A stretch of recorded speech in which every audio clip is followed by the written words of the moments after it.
Сардычна запрашаем на дэбаты, нашу прастору для інтэлектуальнага абмену думкамі. Дзе мы, даследуем розныя, часам нават цалкам супрацежныя перспектывы на складаныя матэрыялы і ідэі. Менавіта. І сёння, ведаеце, уявіце сабе такі момент, вы вучыце дзіця катацца на роваре. Вы яго трымаеце за сядзенне, падтрымліваеце равнавагу, беражыце ад падзення. Знаёмая всем сітуацыя. Так, дзіця круціць педалі, але яно дакладна ведае, што вы побач. Яно адчувае, што ваша прысутнасць гарантуе яму бяспеку. Але потым наступае той самы неуловны момант. Вы адпускаеце рукі. Ага, і пачынаецца паніка. Альбо паніка, альбо захапленне. Дзіця едзе само. Гэта хвалююча, гэта страшна, але гэта момант чыстай абсалютнай чалавечай свабоды і каласальнай адказальнасці. Бо цяпер яно можа ўпасці, а можа паехаць далей і даследаваць свет. І вось гэты вобраз адпускання ідэальна падыходзіць да нашай сённяшняй дыскусіі. Згодна. Наша сённяшняя размова абіраецца на тэксты і каментары, апублікованыя ў блогу Тережа Ласа, якія грунтуюцца на працах даследчыцы Марі Наэль Табую. Мы разглядаем біблейскія тэксты про ушэсце Хрыста, гэта дзеі апосталаў, Евангелле ад Матвея, пасланне да эфесянаў і псалмы. І цэнтральнае пытанне, якое вынікае з гэтага матэрыялу, гучыць так. Ці з'яўляецца перыяд пасля ўшэсце ў першую чаргу часам трыумфу чалавечай свабоды і адказнасці ў распаўсюджванні веры?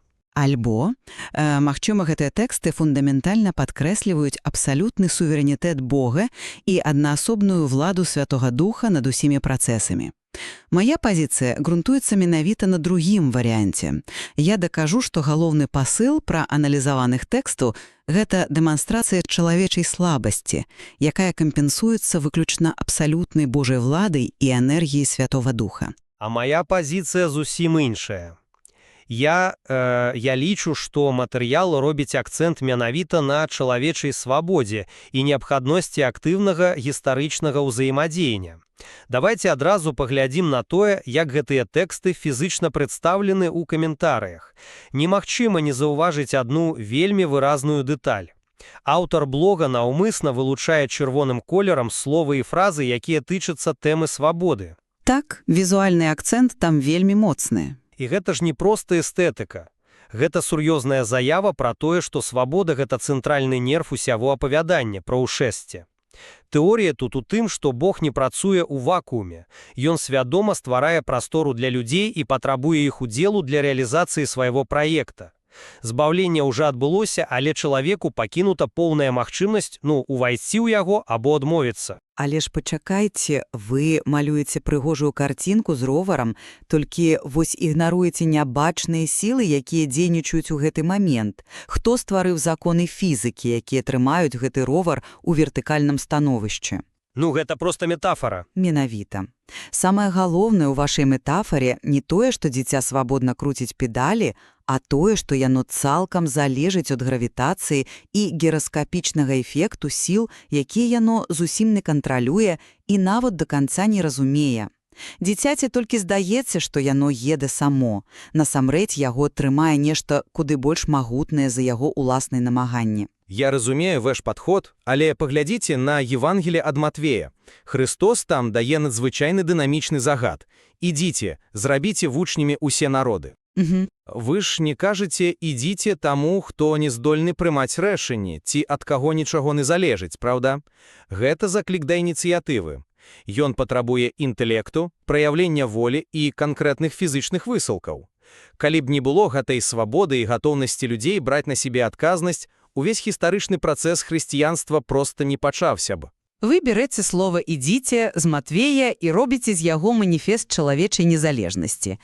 Але вы цалкам выпускаеце з-пад увагі тое, што яму папярэднічае, і тое, што напісана ў іншых тэкстах. Напрыклад, у дзеях апосталаў. Кніга дзеяў – гэта тое, што часта называюць Евангеллем Духа. І там першы загад перад ушэсцем гучыць зусім не «ідзіце». Але там ёсць заклік. Ён гучыць «чакайце». Больш за тое, гэта прамая забарона дзейнічаць. Не пакідайце Єрусалім. Калі вы слухаеце, гэта ўзнікае лагічнае пытанне. Навошта чакаць, калі задача такая тэрміновая? А гэта паказвае іх поўную непадрыхтованасць. Яны не здольны ісці. І нават у тым самым фрагменце з Матвея Христос пачынае з фундаментальнай дэкларацыі. «Усялякая ўлада дадзена мне на небе і на зямлі». Я згоден, але ж гэта не выключае. Усялякая ўлада, разумееце? Гэта не азначае, што ён дэлегуе ім кавалак сваёй улады, каб яны пагулялі ў свабоду. Гэта азначае, што яны пазбаўлены прэтэнзій на самастойнасць. Поспех пашырэння веры – гэта выключна плён Святога Духа. А людзі тут, проста праваднікі нябачнай сілы. Праваднікі. Добра, давайте паглядзім на гэтых самых праваднікоў, якіх Бог выбірае для сваёй місіі. Калі б мы сапраўды мелі справу з абсалютнай Божай уладай, якая выключае чалавечы фактар, лагічнай было б абраць ідэальных бездакорных выканаўцаў. Не абавязкова. Альбо наогул абышліся без іх, перадаючы пасланні наўпрост з нябёсаў. Але каго мы бачым у тэкстах? Матвей шчыра дакументуе, што падчас сустрэчы на гары ў Галілеі, калі яны стаяць перад уваскрослым Хрыстом, цытую, некаторыя з іх сумняваліся. Давайте спынімся на гэтым.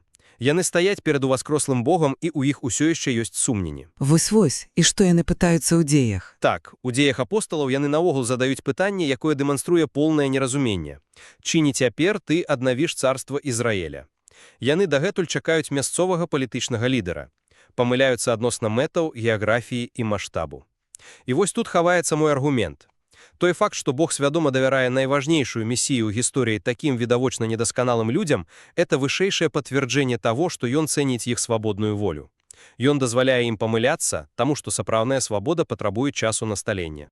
Вы самі толькі што цудоўна пацвердзілі мою пазіцыю, апісаўшы іх некампетэнтнасць. Яны сумняваліся, яны нічога не разумелі. У прааналізованым матэрыяле ёсць вельмі жорсткае, але праўдзівае параўнанне, калі б Хрыстос быў кіраўніком сучаснай карпарацыі, ён ніколі б не рызыкаваў сваім прадпрыемствам, наймаючы такіх супрацоўнікаў. З чалавеческага пункта гледжання, магчыма. Менавіта. З пункту гледжання чалавечай адказнасці, якую вы так абараняеце, гэта абсалютны правал яшчэ да пачатку працы. Іх далейшы поспех не мае нічога агульнага з іх унутранай свабодай ці талантамі. Гэта выключна вынік таго, што яны былі апранутыя сілай звыш. Без гэтага вмяшання звонку гэтая група так бы і засталася ў Іерусаліме, абмяркоўваючы палітычныя ілюзіі. Іх свабода без духа вяла толькі да тупіка. Пачакайце, вы апісваеце гэтую сілу звыш як нейкі магічны выключальнік. Нібыта ім увялі энергію, якая цалком адключыла іх уласны розум, і яны сталі марыянеткамі. Але гэта наўпрост супарэчыць таму, як апісана ўзаемадзеянне з Божым у пасланні да Ефесейнаў. І што там? Там апостол Павел моліцца, каб Бог даў вернікам дух мудрасці і каб ён адкрыл вочы іх сэрца. Давайте разбяром гэтую метафору. Адкрыць вочы сэрца – это не пасыльны фізіялагічны працэс. Што значыць набыць новае разуменне свету? Гэта патрабуе каласальнай аналітычнай і духоўнай працы чалавека над сабой. Гэта перадаленне стэрэатыпаў і страхаў. Навошта Паулу рабіць акцэнт на інтелекце, калі чалавек проста транслятар энергіі? Каб прыняць духоўную спадчыну, патрэбна ўнутраная, свядомая згода. Вы ігнаруеце тое, што Павел піша адразу пасля гэтага. Вы цалкам сканцэнтраваны на вачам сэрца, але Павел тлумачыць, адкуль наогул бярэцца гэтая здольнасць бачыць. Ён гаворыць пра непараўнальную магутнасць, якую Бог разгартае ў верніках.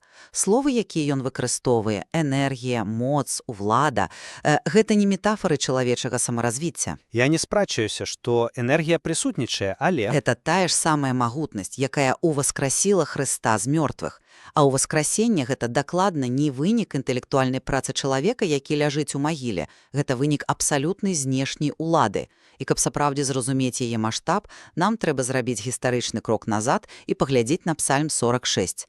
Там Бог абвяшчаецца валадарам усёй зямлі. Гістарычны кантэкст гэтага псальма надзвычай цікавы, асабліва ў эвалюцыі ўяўленняў пра ўладу. Гэта не проста эвалюцыя, гэта татальны злом парадыгмы.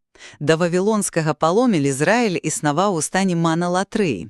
Яны думалі, у нас ёсць Яхве, наш Бог, а ў іншых народаў ёсць сваі багі. Але потым здараецца катастрофа. Іх пазбаўляюць зямлі і адводзяць у Вавілон. І лагічна было б падумаць, што іх Бог прайграў вавілонскім багам. Дакладна. Інтэлектуальна гэта азначала, што яны павінны былі асімілявацца, але замест гэтага яны ўсведамляюць нешта зусім іншае. Наш Бог не прайграў. Ён настолькі вялікі і універсальны, што ён выкарыстоўвае Вавілон і вавілонскага цара як інструмент свайго плана. Так нараджаецца сапраўдны манатэізм. І ў гэтай сістэме каардынат нават зямныя ізраільскія цары не маюць абсалютнай улады. Яны павінны падпарадкоўвацца. Цар гэта проста слуга прароцкага слова. Калі нават цар пазбаўлёны незалежнасці, як вы можаце припісваць апосталам суверэнную свабоду? Яны всього толькі выканаўцы волі валадара. Я разумею механізм таго, як Палон стварыў універсальны манатэізм. Але тое, як вы апісваеце гэта ў дачыненні да людзей, ператварае гісторыю ў дэтэрміністычны спектакль. Нібыта ўсе ролі загадзя прапісаныя, а мы проста масоўка. Я б не сказала, што масоўка. Хутчэй, Не-не, давайте вернемся до таго, як гэты універсалізм рэалізуецца на практыцы. Каментарі згадваюць прароку Ісаію, Захарію, Езекііля. Ісаія прадказваў, што народы пойдуць да святла Ярусаліма. Але паглядзіце, як менавіта гэтае святло пайшло з кнігі дзеяў. Бог жа не скарыстаўся магіяй. Не было ангелаў, якія б спускаліся на плошчы Рыма ці Афін і чыталі лекцыі.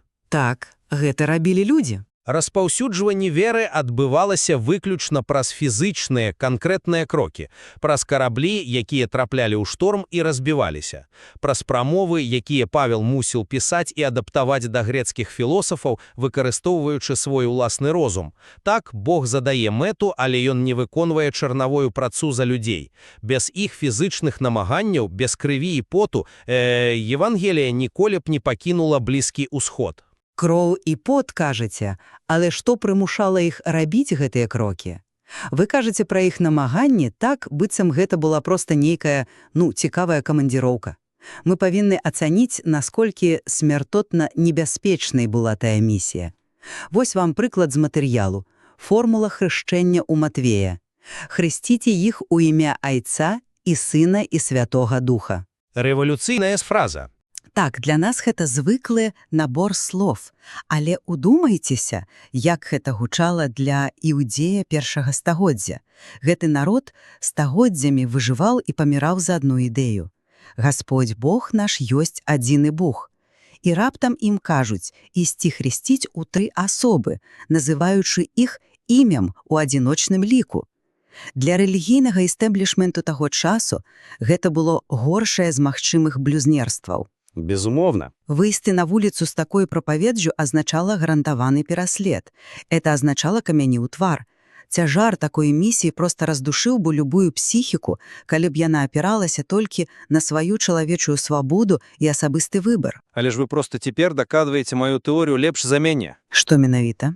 Калі чалавек стаіць перад абліччем смерці за ідэю, гэта і ёсць найвышэйшы момант праяўлення свабоднай волі. Вы кажаце пра іх так, нібыта Дух Святы адключыў у іх страх смерці, як анестэзія адключае боль. Але яны ўсё выдатна разумелі. Яны бачылі, як забівалі іх сяброў, ведалі, што гэтая тройца выкліче ярас натоўпу. Ісці прапаведаваць, усведамляючы ўсе наступствы, гэта патрабуе каласальнай асабістай мужнасці. Рабіць крок насуперад інстынкту самазахавання – гэта трумф чалавечай адказнасці, а не дзеянне сляпога інструмента. Ведаеце, ваша праблема ў тым, што вы малюеце апосталаў нейкімі антычнымі героямі, якія на ўласных плячах трымаюць лёс свету. Гэта неверагодны эгацэнтрызм. Давайце звернемся да гісторыі пра папу Яна 23, якую прыводзіць у каментарыях. Так, калі ён не мог заснуць. Менавіта. Яна ідэальна паказвае настолькі ілюзорны гэты цяжар. Калі Анжела Ранкалі абралі папам, ён адчуваў гэту вашу хвалёную адказнасць ва ўсёй яе вазе. Варочаўся ў ложку ў Ватыкане і думаў, я адказны за мільёны душ. Вось да чого вядзе ваша канцэпцыя свабоды, да паралізуючага страху і бяссонніцы. Калі мы паверым, што ўсё залежыць ад нас, мы звар'яцэем ад трывогі. Але ж ён знайшоў спосаб справіцца з гэтым. Так, але як ён знаходзіў спакой? Ён казаў сабе ўначы, Анжела, які ж ты дурань? Кіраўнік царквы гэта не ты, гэта Святы Дух, і ён спакойна засынаў. Вось сутнасць працэсу. Христос даў загад ісці, але адразу дадаў «Я з вамі ва ўсе дні». Гэта указанне на Эмануіла, Бог з намі. Гэтая прысутнасць цалкам здымае з чалавека фатальны цяжар гістарычнай адказнасці. Таму у шэсці гэта урок глыбокай пакоры, а не маніфест свабоды. Але ж, пачакайце, папа Ян 23 прачынаўся раніцай і ўставаў з ложка. Святы Дух не ішоў за яго ў кабінет і не падпісываў энцыклікі. Падчас карыбскага крызісу, калі свет стаяў на парозе ядернай вайны, Святы Дух не вёў наўпрост перамовы па тэлефоне. Не, конечно. Это рабіў чалавек, выкарыстоўваючы свой розум і сваю волю. Так, усведамленне прысутнасці Бога давала яму спакой уначы, але гэты спакой быў неабходны менавіта для таго, каб назаўтра ён мог рэалізаваць сваю свабоду дзеянняў, не будучы скаваным страхам. Свабода і спакой тут працуюць разам. Я б дадала толькі тое, што ягоныя дзеянні не мелі б ніякага эфекту, калі б яны не былі часткай маштабнага плана, які кіруецца непараўнальнай энергіяй, пра якую мы чыталі ў Эфесянаў. Што ж, думаю, цяпер мы можам падсумаваць нашыя пазіцыі ў светле ўсёй гэтай дыскусіі. Маё бачанне застаецца нязменным. Калі мы уважліва чытаем гэтыя тэксты, мы бачым, як Христос фізічна пакідае гэты свет. Для мяне гэта выразны акт вызвалення прасторы. Гэты час после ўшэсця – гэта прастора спецыяльна ачышчаная ад цудаў на кожным кроку, каб чалавек перастаў быць гледачом.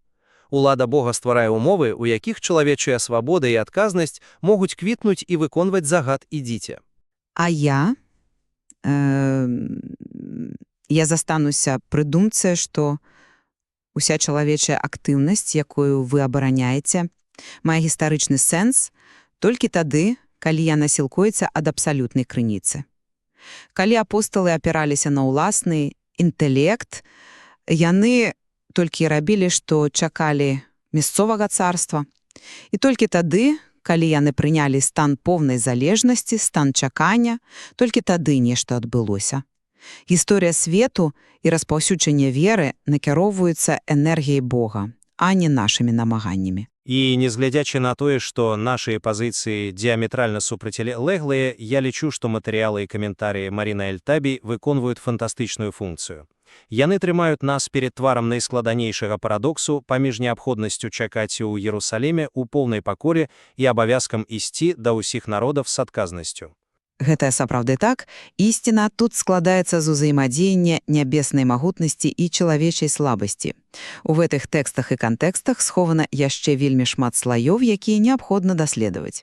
Таму мы запрашаем вас, нашых слухачоў, працягнуць гэтае разважанне самастойна. Ці можа сапраўдная свабода існаваць ва ўмовах абсалютнай улады і Божага суверэнітэту? Калі мы вернемся да таго дзіцяці на ровары, калі бацька адпускае сядзенне, хто насамрэч вызначае рух? Той, хто ў страху і захапленні круціць педалі, ці той, хто стварыў саму зямлю і гравітацыю? Адказ на гэтае пытанне, магчыма, зменіць тое, як вы бачыце кожны свой наступны круг.